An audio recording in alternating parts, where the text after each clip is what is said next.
Welcome back to channel learning history by Nasir Khalid. അപ്പൊ കഴിഞ്ഞ ക്ലാസ്സിൽ നമ്മൾ അന്തരീക്ഷം മർദ്ദവും കാറ്റും എന്ന് പറയുന്ന ടോപ്പിക്കിൽ നമുക്ക് പരീക്ഷയ്ക്ക് ആവശ്യമായുള്ള കാര്യങ്ങൾ ഡിസ്കസ് ചെയ്തുകൊണ്ടിരിക്കുന്നത് അല്ലെ. അതെ, നമ്മുടെ ക്ലാസ് 10ാം ക്ലാസ്സിലെ പഴയ ടെക്സ്റ്റ് ബുക്കിൽ ബേസ് ചെയ്തിട്ടുള്ള കുറെ കാര്യങ്ങളാണ് ഇവിടെ ഡിസ്കസ് ചെയ്തുകൊണ്ടിരിക്കുന്നത്. പ്രധാനമായിട്ടും നമ്മൾ പരീക്ഷയ്ക്ക് വരുന്ന പല കാര്യങ്ങളും അതിൽ പറഞ്ഞിട്ടുണ്ട്. അപ്പൊ അതാണ് നമ്മൾ നോക്കിക്കൊണ്ടിരിക്കുന്നത്. അതിൽ നമ്മൾ കഴിഞ്ഞ ദിവസം ആഗോള മർദ്ദ മേഖലയെ കുറിച്ചൊക്കെ മനസ്സിലാക്കി അല്ലെ, വാദങ്ങളെ കുറിച്ച് മനസ്സിലാക്കി. ഇന്ന് മനസ്സിലാക്കാൻ പോകുന്നത് കാലിക വാദങ്ങളെ കുറിച്ചാണ്. കാലിക വാദങ്ങൾ അല്ലെങ്കിൽ പീരിയോഡിക് വിൻഡ്സ്. എന്താണ് കാലിക വാദങ്ങൾ എന്ന് പറയുന്നത്? നിശ്ചിത ഇടവേളകളിൽ മാത്രം ആവർത്തിച്ചുണ്ടാകുന്ന കാറ്റുകളെയാണ് കാലിക വാതകങ്ങൾ എന്ന് പറയുന്നത്. അപ്പൊ കാലിക വാതകങ്ങൾ എന്ന് പറഞ്ഞാൽ എന്താണ്? കാലിക വാതകങ്ങൾ എന്ന് പറയുന്നത് നിശ്ചിത ഇടവേളകളിൽ മാത്രം ആവർത്തിച്ചു വരുന്ന കാറ്റുകളാണ്. അപ്പൊ അതിനെയാണ് എന്ത് വിളിക്കുന്നത്? കാലിക വാതകങ്ങൾ എന്ന് വിളിക്കുന്നത്. അല്ലെങ്കിൽ പീരിയോഡിക് വിൻഡ്സ്, നിശ്ചിത ഇടവേളകളിൽ മാത്രം ആവർത്തിച്ചുണ്ടാകുന്ന കാറ്റുകൾ എന്ന് വിളിക്കുന്നു കാലിക വാതങ്ങൾ. ഇനി ഋതുക്കളിലോ ദൈനംദിനമോ ആവർത്തിക്കുന്ന കാലികവാദങ്ങളുണ്ട്. അപ്പൊ കാലികവാദങ്ങൾ എങ്ങനെയുണ്ട്? ഋതുക്കളിൽ ആവർത്തിക്കുന്നുണ്ട്, അല്ലെങ്കിൽ ദൈനംദിനമായി ആവർത്തിക്കുന്ന കാലികവാദങ്ങൾ ഉണ്ട്. ഇനി ഋതുക്കളിൽ ആവർത്തിക്കുന്ന കാലികവാദങ്ങൾക്ക് അല്ലെങ്കിൽ കാറ്റുകൾക്ക് ഉദാഹരണമാണ് മൺസൂൺ കാറ്റ്.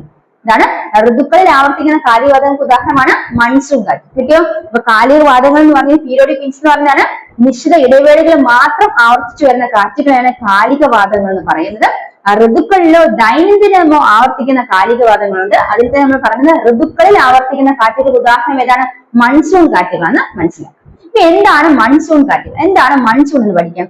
മൗസിൻ എന്ന അറബി പദത്തിൽ നിന്നാണ് മൺസൂൺ എന്ന പദം രൂപപ്പെട്ടത്. അപ്പൊ ഒന്നാമത്തെ പോയിന്റ്, മൗസിൻ എന്ന അറബി പദത്തിൽ നിന്നാണ് എന്ത് രൂപപ്പെട്ടത്? മൺസൂൺ എന്ന പദം രൂപപ്പെട്ടത്. ഇനി കാലത്തിൽ നിന്ന് ദിശ മാറ്റുന്ന കാറ്റുകൾ എന്നാണ് മൺസൂൺ എന്ന പദത്തിന്റെ അർത്ഥം. അപ്പൊ മൗസിൻ എന്ന അറബി പദത്തിൽ നിന്നാണ് മൺസൂൺ എന്ന പദം ഉണ്ടായത് അല്ലെ. മൗസിൻ എന്ന അറബി പദത്തിലാണ് മൺസൂൺ എന്ന പദം ഉണ്ടായത്. ഇനി മൗസിൻ എന്ന പദത്തിന്റെ അർത്ഥം എന്താണ്? കാലത്തിനൊത്ത് ദിശ മാറ്റുന്ന കാറ്റുകൾ എന്നാണ് മൺസൂൺ എന്ന പദത്തിന്റെ അർത്ഥം. ഇനി ഒരു വർഷ കാലയളവിൽ തന്നെ കാറ്റിന്റെ ഗതി വിപരീതമാകുന്ന പ്രതിഭാസമാണ് മൺസൂൺ. ഒരു വർഷ കാലയളവിൽ തന്നെ ഈ കാറ്റിന്റെ ഗതി എന്ത് ചെയ്യുന്നു? വിപരീതമായി കാറ്റ് അടിക്കുന്നു. ആ ഒരു പ്രതിഭാസമാണ് മൺസൂണിന്റെ പ്രത്യേകത എന്ന് മനസ്സിലാക്കി വെക്കുക. ഇനി അറബി പണ്ഡിതനായ ഹിപ്പാരസ് ആണ് മൺസൂൺ കാറ്റുകളുടെ ഗതിമാറ്റം ആദ്യമായിട്ട് നിരീക്ഷിച്ചത്. അപ്പൊ ആരാണ് മൺസൂൺ കാറ്റുകളുടെ ഗതിമാറ്റം ആദ്യം നിരീക്ഷിച്ചത്? അറബി പണ്ഡിതനായ ഹിപ്പാരസ്. അപ്പൊ മനസ്സിലായോ എന്താണ് മൺസൂൺ? മൺസൂൺ എന്ന് പറയുന്നത് കാലത്തിന് ദിശ മാറ്റുന്ന കാറ്റുകളാണ് മൺസൂൺ എന്ന വാക്കിന്റെ അർത്ഥം. അതിൽ ഒരു വർഷ കാലയളവിൽ തന്നെ കാറ്റിന്റെ ദിശ വിപരീതമാകുന്ന ഒരു പ്രതിഭാസമാണ് മൺസൂൺ എന്ന് പറയുന്നത്. ഹിപ്പാരസ് എന്ന് പറയുന്ന ഒരു അറബി പണ്ഡിതനാണ് മൺസൂൺ കാറ്റുകളുടെ ഗതിമാറ്റത്തെ കുറിച്ച് ആദ്യമായിട്ട് നിരീക്ഷിച്ചത്. മനസ്സിലായോ? ഇനി മൺസൂൺ കാറ്റ് രൂപപ്പെടുന്നതിന് പ്രധാനപ്പെട്ട ഘടകങ്ങൾ എന്തൊക്കെയാണ്? മൺസൂണിന്റെ രൂപം കൊള്ളുന്നതിന് പ്രധാനമായിട്ട് 3 ഘടകങ്ങളുണ്ട്. ഇതൊക്കെയാണ്: സൂര്യന്റെ അയനം, കൊറിയോളിസിസ് പ്രഭാവം, അതുപോലെ തപനത്തിലെ വ്യത്യാസങ്ങൾ. എന്തൊക്കെയാണ്? സൂര്യന്റെ അയനം, കൊറിയോളിസിസ് പ്രഭാവം, അതുപോലെ തപനത്തിലെ വ്യത്യാസം. ഇത് 3മാണ് മൺസൂൺ രൂപപ്പെടുന്നതിന് പ്രധാനപ്പെട്ട ഘടകങ്ങൾ. അതൊക്കെ എങ്ങനെയാണെന്ന് നോക്കാം. ആദ്യമായിട്ട് മനസ്സിലാക്കുന്നത് സൂര്യന്റെ അയനം എങ്ങനെയാണ് മൺസൂണിന്റെ ആ ഒരു രൂപപ്പെടുന്ന പ്രധാന ഘടകമായിട്ട് വർത്തിക്കുന്നത് നോക്കാം. അച്ചുതണ്ടിന്റെ ചരിവ് നിമിത്തം സൂര്യരശ്മികൾ ചില മാസങ്ങളിൽ ഭൂമധ്യരേഖയ്ക്ക് വടക്കായിരിക്കും ലംബമായി പതിക്കുക. അപ്പൊ അച്ചുതണ്ടിന്റെ ചരിവ് മൂലം സൂര്യരശ്മികൾ ചില മാസങ്ങൾ എന്ത് ചെയ്യുന്നുണ്ട്? ഈ ഭൂമധ്യരേഖയ്ക്ക് വടക്കായിട്ടാണ് ലംബമായിട്ട് പതിക്കുന്നത്. ഭൂമധ്യരേഖയ്ക്ക് വടക്കായിട്ട് ലംബമായിട്ടാണ് എപ്പോ പതിക്കുന്നത്? ചില മാസങ്ങളിൽ. എന്തുകൊണ്ടാണ് അങ്ങനെ സൂര്യരശ്മി പതിക്കുന്നത്? അച്ചുതണ്ടിന്റെ ചരിവ് നിമിത്തമാണ്. അപ്പൊ അച്ചുതണ്ടിന്റെ ചരിവ് നിമിത്തം സൂര്യരശ്മികൾ ചില മാസങ്ങളിൽ ഭൂമധ്യരേഖയ്ക്ക് വടക്കായിട്ട് ലംബമായിട്ട് പതിക്കുന്നു. ഈ പ്രദേശങ്ങളിൽ താപനില വർദ്ധിക്കാൻ ഇത് കാരണമാണ്. അപ്പൊ സൂര്യരശ്മികളെ ലംബമായിട്ട് പതിക്കുന്ന സ്വാഭാവികമായിട്ട് എന്തുണ്ടാകും? താപനില വർദ്ധിക്കും. അതിനനുസരിച്ച് മർദ്ദമേഖലകൾക്കും വടക്കോട്ട് നേരിയ തോതിൽ സ്ഥാനമാറ്റം ഉണ്ടാകും. അപ്പൊ സൂര്യരശ്മികൾ പതിക്കുന്നതനുസരിച്ച് താപനില വർദ്ധിക്കുന്നു. അതനുസരിച്ച് മർദ്ദമേഖലകൾക്ക് വടക്കോട്ട് നേരിയ സ്ഥാനമാറ്റം ഉണ്ടാകുന്നു. കാരണം വടക്കോട്ടാണ് സൂര്യരശ്മികൾ ലംബമായിട്ട് പതിക്കുന്നത്. അപ്പൊ മർദ്ദമേഖലകൾക്ക് വടക്കോട്ട് നേരിയ തോതിൽ സ്ഥാനമാറ്റം ഉണ്ടാകുന്നു. ഇനി ഉത്തരാർദ്ധഗോളത്തിലെ വേനൽക്കാലത്ത് മധ്യരേഖാ ന്യൂനമർദ്ദ മേഖല വടക്കോട്ട് നീങ്ങുമ്പോൾ തെക്ക് കിഴക്കൻ വാണിജ്യവാദങ്ങളും മധ്യരേഖ കടന്ന് വടക്കോട്ട് നീങ്ങും. ഇവിടെ നോക്കാം, ഉത്തരാർദ്ധഗോളത്തില് വേനൽക്കാലത്ത് മധ്യരേഖ ന്യൂനമർദ്ദ മേഖല എന്ന് പറഞ്ഞു.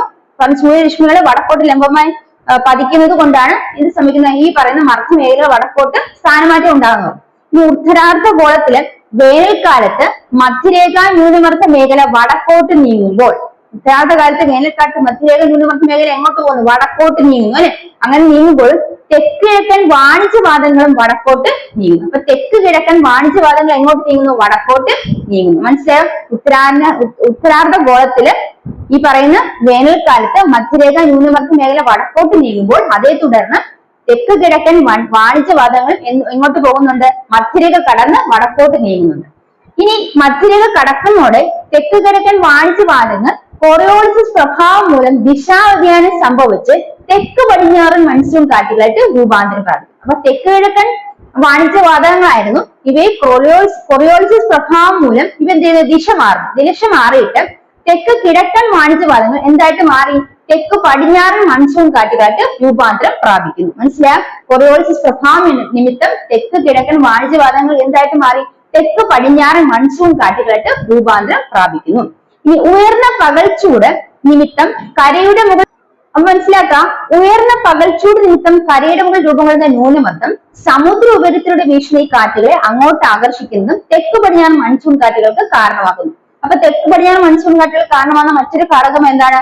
പകൽച്ചൂട് ഉയരുന്നു അല്ലെ? പകൽച്ചൂട് ഉയരുന്ന സമയത്ത് കരയുടെ മുകളിൽ എന്ത് രൂപപ്പെടുന്നു? ന്യൂനമർദ്ദം രൂപപ്പെടുന്നു. അപ്പൊ സമുദ്ര ഉപരിതലത്തിലൂടെ വീശുന്ന കാറ്റ് ഇങ്ങോട്ട് ആകർഷിക്കപ്പെടുകയും അത് തെക്ക് പടിഞ്ഞാറൻ മൺസൂൺ കാറ്റുകൾക്ക് കാരണമായി തീരുകയും ചെയ്യും. അത്രയുമാണ് തെക്ക് പടിഞ്ഞാറൻ മൺസൂൺ കാറ്റുകളെ കുറിച്ച് മനസ്സിലാക്കേണ്ട പ്രധാന കാര്യം. ഇനി മനസ്സിലാക്കേണ്ടത് ഈ ഉത്തരാർദ്ധഗോളത്തിലെ ശൈത്യകാലം ആകുമ്പോൾ എന്ത് സംഭവിക്കുന്നു? വൻകര ഭാഗത്ത് ഉച്ചമർദ്ദ മേഖല, വൻകരയിൽ ഉച്ചമർദ്ദ മേഖലയാകുന്നു.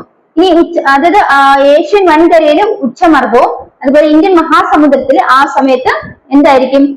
ന്യൂനമർദ്ദം അനുഭവപ്പെടുന്നു. എപ്പോഴാണ്? ഉത്തരാർദ്ധഗോളത്തിൽ ശൈത്യകാലമാകുമ്പോൾ. ശൈത്യകാലത്ത് എന്ത് സംഭവിക്കുന്നു? ഉച്ചമർദ്ദ മേഖല രൂപപ്പെടുന്നു. അതായത് വൻകര ഭാഗത്താണ് ഉച്ചമർദ്ദം. അതായത് ഏഷ്യൻ വൻകര എടുക്കാൻ ഏഷ്യൻ വൻകര ഭാഗത്ത് ഉച്ചമർദ്ദവും അതുപോലെ ഇന്ത്യൻ മഹാസമുദ്രത്തിൽ ന്യൂനമർദ്ദം അനുഭവപ്പെടുന്നു. ഈ സമയത്ത് അവിടെ എന്താണ്? ഇന്ത്യൻ മഹാസമുദ്രത്തിൽ ന്യൂനമർദ്ദം രൂപപ്പെടുന്നു. ആ സമയത്ത് വാണിജ്യവാദങ്ങൾ എങ്ങനെയാണ്? വടക്ക് കിഴക്കൻ വാണിജ്യവാദങ്ങൾക്ക് ശക്തി പ്രാപിക്കുന്നു. ഈ വടക്ക് കിഴക്കൻ വാണിജ്യവാദങ്ങൾ ശക്തി പ്രാപിച്ച് വടക്ക് കിഴക്കൻ മൺസൂൺ കാറ്റുകളായിട്ട് രൂപമാറും. അപ്പൊ വടക്ക് കിഴക്കൻ മൺസൂൺ കാറ്റുകൾ മാറിത്തിരികയാണ് ചെയ്യുന്നത്. അപ്പൊ ഇങ്ങനെയാണ് ഒരു വർഷത്തിനുള്ളിൽ കാറ്റിന്റെ ദിശ വിപരീതമാകുന്ന മൺസൂൺ കാറ്റുകൾ രൂപപ്പെടുന്നതെന്ന് മനസ്സിലാക്കി വെക്കുക. അപ്പൊ അത്രയാണ് നമ്മൾ മനസ്സിലാക്കുന്ന പ്രധാനപ്പെട്ട കാര്യം. അടുത്ത കരക്കാറ്റും കടൽക്കാറ്റും. എന്താണ് കരക്കാറ്റും കടൽക്കാറ്റും? അതായത് കരയും കടലും സൂര്യതാപത്തോട് പ്രതികരിക്കുന്ന ഒരുപോലെയാണ്. കര എന്ന് പറയുന്നത് പെട്ടെന്ന് ചൂടാകുകയും പെട്ടെന്ന് തണുക്കുകയും ചെയ്യും. എന്നാൽ കടലാണെങ്കിൽ വളരെ സാവധാനം മാത്രമേ ചൂടാവുകയുള്ളൂ. അതുപോലെ തന്നെ വളരെ സാവധാനം മാത്രമേ, അല്ലെങ്കിൽ ചൂട് അത് കുറെ നേരം അത് നിലനിർത്തുകയും ചെയ്യുന്നു. അപ്പൊ വളരെ സാവധാനം ചൂടാവുകയും വളരെ സാവധാനം തണുക്കുകയാണ് കടലിന്റെ പ്രത്യേകത എന്ന് മനസ്സിലാക്കി വെക്കുക. അതായത് പകൽ സമയത്ത് കര പെട്ടെന്ന് ചൂട് പിടിക്കുന്ന ഫലമായി കരയോട് ചേർന്ന് കിടക്കുന്ന വായു ചൂടായിട്ട് ഉയരുന്നു. ഇത് ആ പ്രദേശത്തിന് മുകളിൽ ന്യൂനമർദ്ദം രൂപപ്പെടുന്നതിന് കാരണമാകും. അപ്പോൾ താരതമ്യേന തണുത്ത വായു കടലിന് മുകളിലൂടെ തീരത്തേക്ക് വീശുന്നു. ഈ ഇളം കാറ്റാണ് കടൽക്കാറ്റ് എന്ന് അറിയപ്പെടുന്നത്. ഇതാണ് പകൽ സമയത്ത് കര പെട്ടെന്ന് ചൂട് പിടിക്കുന്നു. അതിന്റെ ഫലമായിട്ട് എന്ത് സംഭവിക്കുന്നു? കരയോട് ചേർന്ന് കിടക്കുന്ന വായു മുകളിലേക്ക് ഉയരുന്നു. അങ്ങനെ ചൂട് വായു മുകളിലേക്ക് വരുമ്പോൾ ആ പ്രദേശം ന്യൂനമർദ്ദം അനുഭവപ്പെടുന്നു. അപ്പോൾ താരതമ്യേന തണുത്ത വായു, കരയിൽ ചൂടാണ് അല്ലെ, കര പെട്ടെന്ന് ചൂട് പിടിക്കുകയാണ്. അപ്പൊ കരയിലെ വായു മുകളോട്ട് വരുന്ന ഭാഗമായിട്ട് അവിടെ ന്യൂനമർദ്ദം അനുഭവപ്പെടും. അപ്പൊ അതുമായി താരതമ്യം ചെയ്യുമ്പോൾ തണുത്ത വായു ആണ് കടലിന് മുകളിലൂടെ ഒഴുകുന്നത്. അപ്പൊ തണുത്ത വായു കടലിന് മുകളിൽ ഒഴുകുന്നത് എങ്ങോട്ടേക്ക് വീശുന്നു? തീരത്തേക്ക് വീശുന്നു. അപ്പൊ ഇളം കാറ്റ് കടലിൽ നിന്ന് കരയിലേക്ക് വീശുന്നു. തണുത്ത കാറ്റാണ് കടലിൽ നിന്നും കരയിലേക്ക് വീശുന്നത്. അപ്പൊ കടലിൽ നിന്ന് വീശുന്ന കാറ്റിനെ കടൽ കാറ്റ് എന്ന് വിളിക്കുന്നു. അത് തണുത്ത കാറ്റാണ്. അപ്പൊ അതിനെന്ത് വിളിക്കുന്നു? കടൽ കാറ്റ് എന്ന് വിളിക്കുന്നു. ഇനി അതുപോലെ തന്നെ രാത്രി കാലങ്ങളിൽ കര കടലിനെ അപേക്ഷിച്ച് പെട്ടെന്ന് തണുക്കുന്ന മൂലം കരയുടെ മുകളിൽ ഉച്ചമർദ്ദവും കടലിന് മുകളിൽ ന്യൂനമർദ്ദവുമായിരിക്കും. അപ്പൊ രാത്രിയാകുമ്പോൾ നേരെ വിപരീതമാണ്. എന്താണ്? കര പെട്ടെന്ന് തണുക്കുന്നു അല്ലെ, കടലിനെ അപേക്ഷിച്ച് കര തണുത്തിരിക്കുകയായിരിക്കും. അപ്പൊ ഈ കരയ്ക്ക് മുകളിൽ എന്തായിരിക്കും? ഉച്ചമർദ്ദമായിരിക്കും. എന്നാൽ കടലിന് മുകളിൽ ന്യൂനമർദ്ദമായിരിക്കും. അപ്പൊ കാറ്റ് എങ്ങോട്ട് പോകുന്നു? കടലിന് മുകളിൽ ന്യൂനമർദ്ദമാണ്. അപ്പൊ ഉച്ചമർദ്ദമുള്ള കരയിൽ നിന്നാണ് കടലിലേക്ക് കാറ്റ് പോകുന്നത്. അപ്പൊ ഇതിനെയാണ് കരക്കാറ്റ് എന്ന് പറയുന്നത്. മനസ്സിലായോ? അപ്പൊ കരക്കാറ്റ് എന്ന് പറയുന്നത് മർദ്ദം കൂടിയ സ്ഥലത്താണ് മർദ്ദം കുറഞ്ഞ ഭാഗത്തേക്ക് കാറ്റ് വീശുന്നത് അല്ലെ. അപ്പൊ രാത്രി കാലങ്ങളിൽ കര തണുത്തിരിക്കുകയാണ്. അപ്പൊ കരയ്ക്ക് മുകളിൽ എന്താണ്? ഉച്ചമർദ്ദവും കടലിന് മുകളിൽ ന്യൂനമർദ്ദവുമായിരിക്കും. അപ്പൊ കരയിൽ നിന്ന് കാറ്റ് കടലിലേക്ക് വീശുന്നു. അപ്പൊ അതിനെ എന്ത് വിളിക്കുന്നു? അതിനെയാണ് കരക്കാറ്റ് എന്ന് വിളിക്കുന്നത്. മനസ്സിലായോ? അതാണ് നമ്മൾ കടൽക്കാറ്റും കരക്കാറ്റും കൊണ്ട് മനസ്സിലാക്കുന്ന പ്രധാന കാര്യം.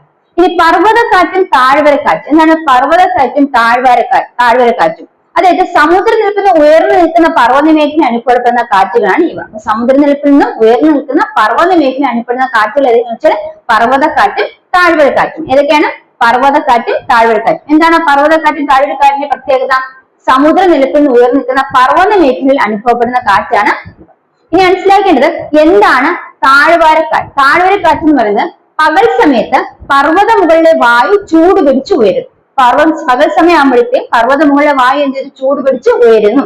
അപ്പോൾ താരതമ്യേന ചൂട് കുറഞ്ഞ താഴ്വരയിൽ നിന്ന് മുകളിലേക്ക് പർവ്വതത്തിലേക്ക് കാറ്റ് വീശുന്നു. അപ്പൊ പകൽ സമയം പർവ്വത മുകളിലെ വായു ചൂട് പിടിച്ച് വരുന്ന സമയത്ത് അത് സ്വാഭാവികമായിട്ട് താഴെയുള്ള താഴ്വര ഭാഗത്തു നിന്ന് കാറ്റ് മുകളിലേക്ക് വീശുന്നു. അപ്പൊ കാറ്റ് താഴ്വരയിൽ നിന്ന് മുകളിലോട്ട് വീശുന്നു. അപ്പൊ താഴ്വര കാറ്റ് എന്നാണ് ഇതിനെ പറയുന്നത്. മനസ്സിലായോ? അപ്പൊ പർവ്വതക്കാറ്റും താഴ്വരക്കാറ്റും എന്ന് പറയുന്നത് എന്താണ്? സമുദ്രനിരപ്പിന് ഉയർന്ന് സ്ഥിതി ചെയ്യുന്ന പർവ്വത മേഖലകൾ അനുഭവപ്പെടുന്ന കാറ്റാണ്. അതിൽ താഴ്വര കാറ്റ് എന്ന് പറയുന്നത് എന്താണ്? പകൽ സമയങ്ങളിൽ പർവ്വത മേഖലകളിൽ വായു ചൂട് പിടിച്ചു വരുന്നു. ആ സമയത്ത് താരതമ്യേന എന്താണ് ചൂട് കുറഞ്ഞ കാറ്റ് താഴ്വരയിൽ നിന്ന് പർവ്വത മേഖലയിലേക്ക് വീശുന്നു. അപ്പൊ അതിനെയാണ് താഴ്വര കാറ്റ് എന്ന് പറയുന്നത്, അല്ലെങ്കിൽ വാലി ബ്രീസ് എന്ന് പറയുന്നത്. എന്നാൽ രാത്രി കാലങ്ങളിൽ പർവ്വത പ്രദേശങ്ങളിൽ തണുപ്പ് മൂലം എന്തായാലും വായു തണുക്കും, അല്ലെ? വായു തണുക്കുമ്പോൾ തണുത്ത വായു ഭാരം കൂടുതലായി താഴോട്ട് വീശുന്നു. മനസ്സിലായോ? അപ്പൊ അതിനെയാണ് എന്ത് പറയുന്നത്? തണുത്ത വീട് എങ്ങോട്ട് വീശുന്നു? താഴ്വാരത്തിലോട്ട് വീശുന്നു. അപ്പൊ അതിനെയാണ് എന്ത് വിളിക്കുന്നത്? പർവ്വത കാറ്റെന്ന് വിളിക്കുന്നത്. അപ്പൊ രാത്രി കാലങ്ങളിൽ പർവ്വത പ്രദേശങ്ങളിൽ വായു തണുക്കുന്നു. വായു തണുക്കുമ്പോൾ വായുവിന് ഭാരം കൂടുന്നു. അപ്പൊ അത് വായു താഴോട്ട് വീശുന്നു, അല്ലെ? താഴ്വാരത്തേക്ക് വീശുന്നു. ഇതിനെയാണ് എന്ത് വിളിക്കുന്നത്? പർവ്വത ഭാഗത്ത് നിന്ന് താഴ്വാരത്തിലേക്ക് വീശുന്നു. അപ്പൊ അതിനെ പർവ്വത കാറ്റ്, മൗണ്ടൻ ബ്രീസ് എന്ന് വിളിക്കും. കിട്ടിയോ? അത്ര മനസ്സിലാക്കി എന്താണ് താഴ്വരക്കാറ്റ്, അതുപോലെ തന്നെ പർവ്വത കാറ്റ് നമ്മൾ മനസ്സിലാക്കി. അടുത്ത പ്രാദേശികവാദങ്ങൾ, ലോക്കൽ വിൻഡ്സിനെ കുറിച്ചാണ് മനസ്സിലാക്കേണ്ടത്. പ്രാദേശികവാദങ്ങൾ എങ്കിൽ ലോക്കൽ വിൻഡ്സ് എന്താണ്? മറ്റു കാറ്റുകളെ അപേക്ഷിച്ച് താരതമ്യേന ചെറിയ പ്രദേശത്ത് മാത്രമേ അനുഭവപ്പെടുന്ന കാറ്റുകളാണ് പ്രാദേശികവാദങ്ങൾ. അപ്പോൾ നമ്മൾ പർവ്വതക്കാറ്റും താഴ്വരക്കാറ്റും മനസ്സിലാക്കി, അല്ലെ? അതുപോലെ നമ്മൾ കരക്കാറ്റും കടൽക്കാറ്റും മനസ്സിലാക്കി. ഇനി പഠിക്കാൻ പോകുന്ന പ്രാദേശികവാദങ്ങൾ, ലോക്കൽ വിൻഡ്സ്. പേര് പോലെ തന്നെ ഒരു ചെറിയ പ്രദേശത്ത് മാത്രം അനുഭവപ്പെടുന്ന കാറ്റാണ് ഇത് പ്രാദേശികവാദങ്ങൾ എന്നറിയപ്പെടുന്നത്. അപ്പൊ മറ്റു കാറ്റുകളെ അപേക്ഷിച്ച് ഒരു ചെറിയ പ്രദേശത്ത് മാത്രം വീശുന്ന കാറ്റാണ് പ്രാദേശികവാദങ്ങൾ, ലോക്കൽ വിൻഡ്സ്. ഇനി പ്രാദേശികവാദങ്ങൾ മർദ്ദ വ്യത്യാസം മൂലം രൂപം കൊള്ളുന്ന ഇത്തരം കാറ്റുകൾക്ക് ശക്തിയും കുറവായിരിക്കും. അപ്പൊ പ്രാദേശികമായ മർദ്ദ വ്യത്യാസങ്ങളാണ് കൊണ്ടാണ് ഇവ രൂപം കൊള്ളുന്നത്. പ്രാദേശികമായും ഉണ്ടാകുന്ന മർദ്ദ വ്യത്യാസങ്ങളാണ് ഇവ രൂപം കൊള്ളുന്നത്. അതുകൊണ്ട് ഇവയ്ക്ക് ശക്തി ഈ കാറ്റുകൾക്ക് കുറവായിരിക്കും. ലോകത്തിന്റെ പല ഭാഗങ്ങളിലും ഇത്തരം പ്രാദേശികവാദങ്ങളുണ്ട്. അപ്പൊ പ്രാദേശികവാദങ്ങൾക്ക് ശക്തി കുറവായിരിക്കും. കാരണം എന്താണ്? ചെറിയ മർദ്ദ വ്യത്യാസങ്ങളാണ് ഇവിടെ ഉണ്ടാകുന്നത്. അതുകൊണ്ട് ഇത്തരം കാറ്റുകൾക്ക് ശക്തി കുറവായിരിക്കും. ലോകത്തിന്റെ പല ഭാഗത്തും ഇത്തരം പ്രാദേശികവാദങ്ങൾ വാദങ്ങളുണ്ട്. ഏതൊക്കെയാണ്? ലൂ, മാംഗോ ഷവർ, കാൽ ബൈശാഖി എന്നിവ ഇന്ത്യയിൽ അനുഭവപ്പെടുന്ന പ്രാദേശികവാദം. ഇന്ത്യയിൽ അനുഭവപ്പെടുന്ന പ്രാദേശികവാദങ്ങൾ ഏതൊക്കെയാണ്? ലൂ, മാംഗോ ഷവർ, കാൽ ബൈശാഖി. ഇനി അതുപോലെ തന്നെ ലോകത്തിന്റെ മറ്റു ഭാഗങ്ങളിൽ അനുഭവപ്പെടുന്ന പ്രാദേശികവാദങ്ങളാണ് ചിനൂക്ക്, ഹർമാറ്റൻ, ഫോൺ തുടങ്ങിയവ. ലോകത്തിന് മറ്റു ഭാഗങ്ങൾ അനുഭവപ്പെടുന്ന പ്രാദേശികവാദങ്ങൾ ചിനൂക്ക്, ഹർമാറ്റൻ, ഫോൺ. അപ്പൊ പ്രാദേശികവാദങ്ങളിൽ ലോക്കൽ വിൻഡ്സിന് എന്താണ്? മറ്റു കാറ്റുകളെ അപേക്ഷിച്ച് താരതമ്യേന ചെറിയ പ്രദേശങ്ങളിൽ അനുഭവപ്പെടുന്ന കാറ്റാണ് എന്ത്? പ്രാദേശികവാദങ്ങൾ.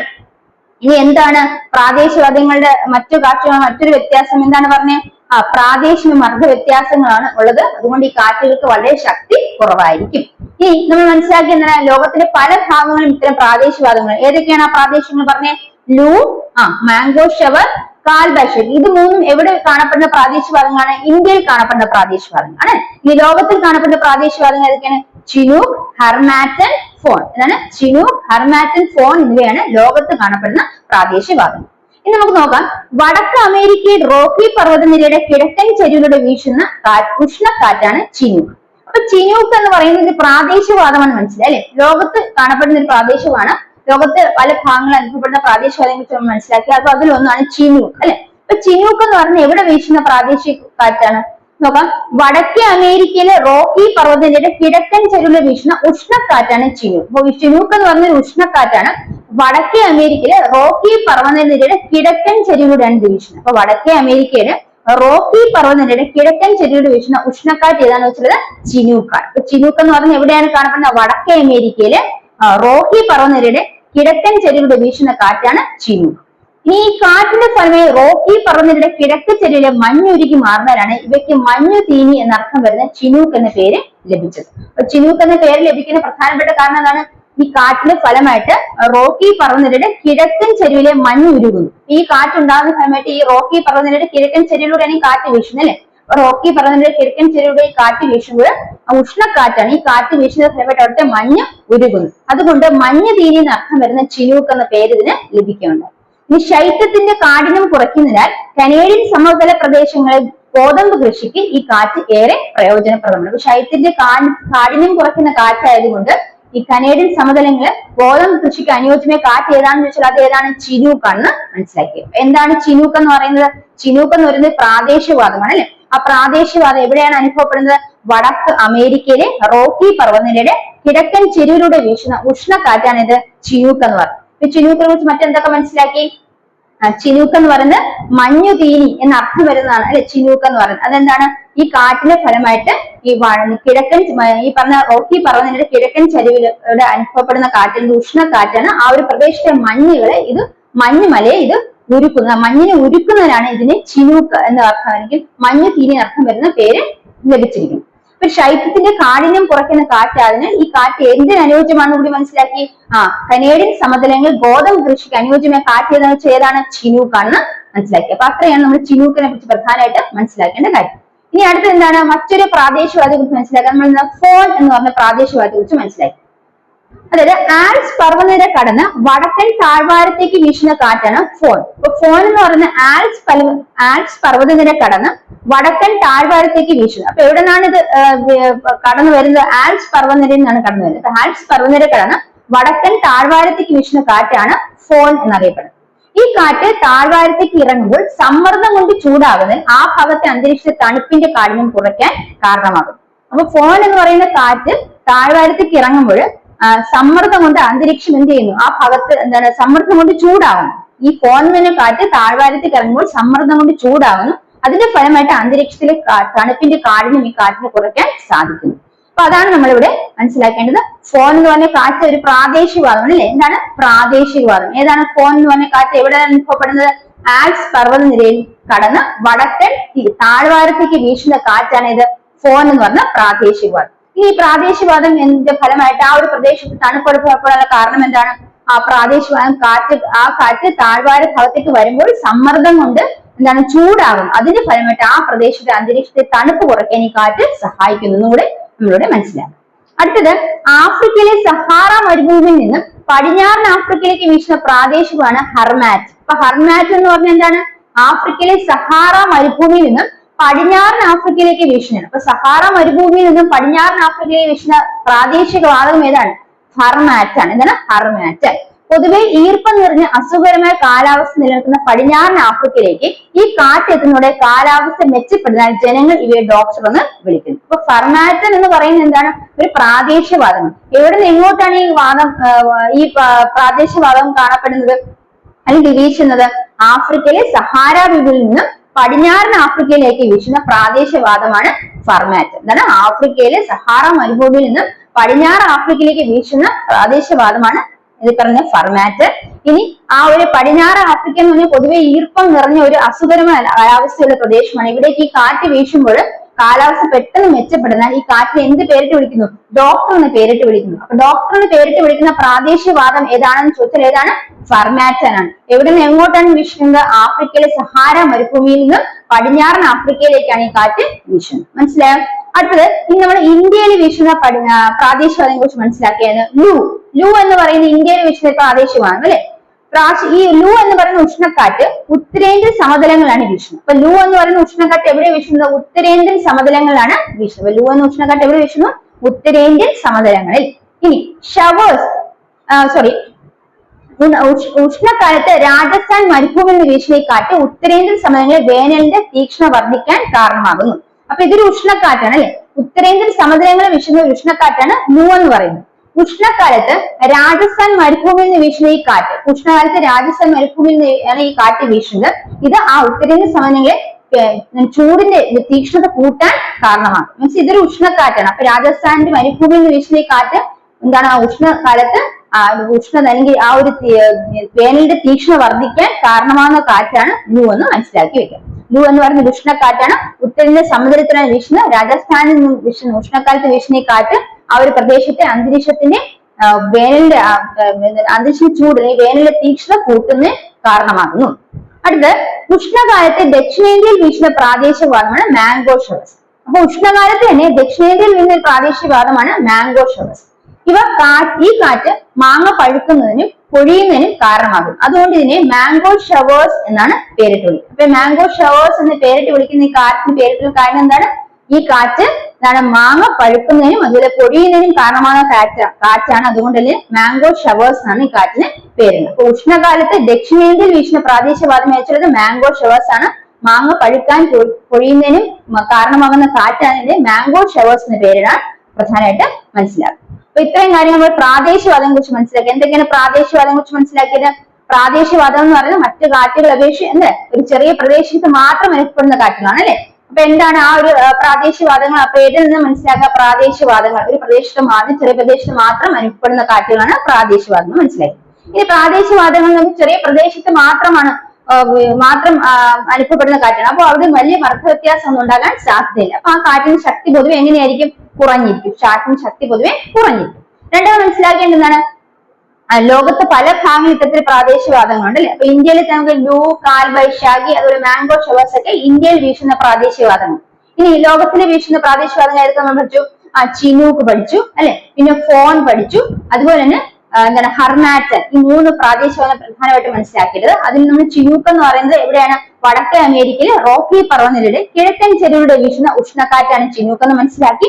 ആ ഒരു പ്രദേശത്തെ മഞ്ഞുരുകുന്നതിനെ സഹായിക്കാൻ ഇതിനെ മഞ്ഞു തീനി എന്ന പേര് വിശേഷിപ്പിച്ചുകൊണ്ടാണ് ചിനൂക്ക് എന്ന പേര് കൊടുത്തതെന്ന് നമ്മൾ മനസ്സിലാക്കി അല്ലെ. അതുപോലെ തന്നെ കനേഡിയൻ സമതലങ്ങളിൽ തണുപ്പിന്റെ ആർദ്രത കുറയ്ക്കുന്നതിൽ അത് ഗോതമ്പ് കൃഷിക്ക് സഹായിക്കുന്ന കാറ്റെന്ന പേരിലും അത് പ്രശസ്തമാണ്. ചിനൂക്ക് എന്ന കാറ്റ് കനേഡിയൻ സമതലങ്ങളിൽ ഗോതമ്പ് കൃഷിക്ക് അനുയോജ്യമായ കാറ്റാണെന്ന് മനസ്സിലാക്കി. അടുത്ത എന്താണ്? അടുത്ത മനസ്സിലാക്കുന്നത് ഫോൺ എന്ന് പറഞ്ഞ ആൽപ്സ് പർവ്വതനിരയില് കടന്ന് വടക്കൻ താഴ്വാരത്തേക്ക് വീശുന്ന കാറ്റാണ്. അവിടെ ഈ കാറ്റ് താഴ്വാരത്തേക്ക് ഇറങ്ങുമ്പോൾ സമ്മർദ്ദം മൂലം ചൂടാവുന്നു. അതുകൊണ്ട് ആ ഒരു പരിസ്ഥിതി തണുപ്പിനെ കുറയ്ക്കാൻ സഹായിക്കുന്നു. അടുത്ത ഹർമാറ്റൻ അല്ലെ. ഹർമാറ്റൻ എന്ന് പറയുന്നത് ആഫ്രിക്കയിലെ സഹാറ മരുഭൂമിയിൽ നിന്നും എന്താണ് പടിഞ്ഞാറൻ ആഫ്രിക്കയിലേക്ക് വീശുന്ന കാറ്റാണ് ഈ ഹർമാറ്റൻ എന്ന് പറയുന്നത്. ഈ ഹർമാറ്റൻ കാറ്റ് പൊതുവെ പടിഞ്ഞാറൻ ആഫ്രിക്കയിലെ എന്താണ് അസുഖകരമായ ഒരു കാലാവസ്ഥയാണ്, ഈർപ്പമുള്ള ഒരു കാലാവസ്ഥയാണ്. അപ്പൊ ഈ ഒരു കാറ്റ് അങ്ങോട്ട് വീശുന്നത് വീശുന്നത് കൊണ്ട് അവിടുത്തെ കാലാവസ്ഥ മെച്ചപ്പെടുന്നാൽ ആ ഒരു കാറ്റിന് എന്ത് പേരിൽ അറിയപ്പെടുന്നു? ഡോക്ടർ എന്നറിയപ്പെടുന്ന പ്രാദേശികവാദം എന്ന് വെച്ചുള്ളത് ഹർമാറ്റൻ ആണെന്ന് മനസ്സിലാക്കി. എന്താണ് ഹർമാറ്റൻ എന്ന് മനസ്സിലായോ? അടുത്ത മനസ്സിലാക്കുന്നത് ഇന്ത്യയിലെ പ്രധാനമായിട്ട് വീശുന്ന പ്രാദേശികവാദങ്ങളെ കുറിച്ച് മനസ്സിലാക്കി. ഏതൊക്കെയാണ്? ലൂ അല്ലെ. ലൂ എന്ന് പറയുന്നത് ഉത്തരേന്ത്യൻ സമതലങ്ങളിൽ വീശുന്ന കാറ്റാണ്, ഉഷ്ണക്കാറ്റാണ്. ഇനി പറഞ്ഞ ഈ ഉഷ്ണക്കാറ്റ് രാജസ്ഥാൻ മരുഭൂമിയിലൂടെ വീശുന്നു അല്ലെ. അവന് ആ പ്രദേശത്തെ വേനലിന്റെ തീക്ഷ്ണത വർദ്ധിപ്പിക്കാൻ കാരണമാകുന്ന കാറ്റും ഏതാണ്? ലൂ എന്ന് മനസ്സിലാക്കി. അടുത്തത് മനസ്സിലാക്കിയത് മാംഗോ ഷവേഴ്സ്. മാംഗോ ഷവേഴ്സിന് ദക്ഷിണേന്ത്യയിൽ ഉഷ്ണകാലത്ത് ദക്ഷിണേന്ത്യയിൽ വീശുന്ന കാറ്റ് എന്ന് വെച്ചാൽ പ്രാദേശികമാണ്. ഉഷ്ണകാലത്ത് ദക്ഷിണേന്ത്യയിൽ വീശുന്ന പ്രാദേശികവാദമാണ് മാംഗോ ഷവേഴ്സ്. മാങ്ങ പഴുക്കുന്നതിനും അതുപോലെ പൊഴിയുന്നതിനും സഹായമാകുന്ന വാതകമായതിനെ മാംഗോ ഷവേഴ്സ് എന്ന പേര് ലഭിച്ചെന്ന് മനസ്സിലാക്കി. അപ്പൊ ഇത്രയും കാര്യങ്ങൾ പ്രാദേശികവാദങ്ങളെ കുറിച്ച് പ്രധാനമായിട്ട് നമ്മൾ പരീക്ഷാ പോയിന്റ് ഓഫ് വ്യൂവിൽ മനസ്സിലാക്കേണ്ടത്.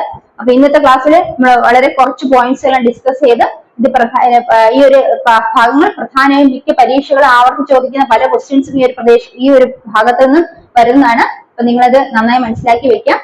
അപ്പൊ ഇതിനെക്കുറിച്ചുള്ള കൂടുതൽ ക്ലാസ്സുകൾ നമുക്ക് അടുത്ത ക്ലാസ്സിൽ ഇതിനെക്കുറിച്ച് മനസ്സിലാക്കാം. ഈ ക്ലാസ് നിങ്ങൾക്ക് യൂസ്ഫുൾ ആയെങ്കിൽ തീർച്ചയായും ചാനൽ സബ്സ്ക്രൈബ് ചെയ്യാം, ലൈക്ക് ചെയ്യുക, ഷെയർ ചെയ്യുക, കമന്റ് ചെയ്യുക. അടുത്ത ക്ലാസ്സിൽ കാണുന്നവരെ bye from me. Thank you.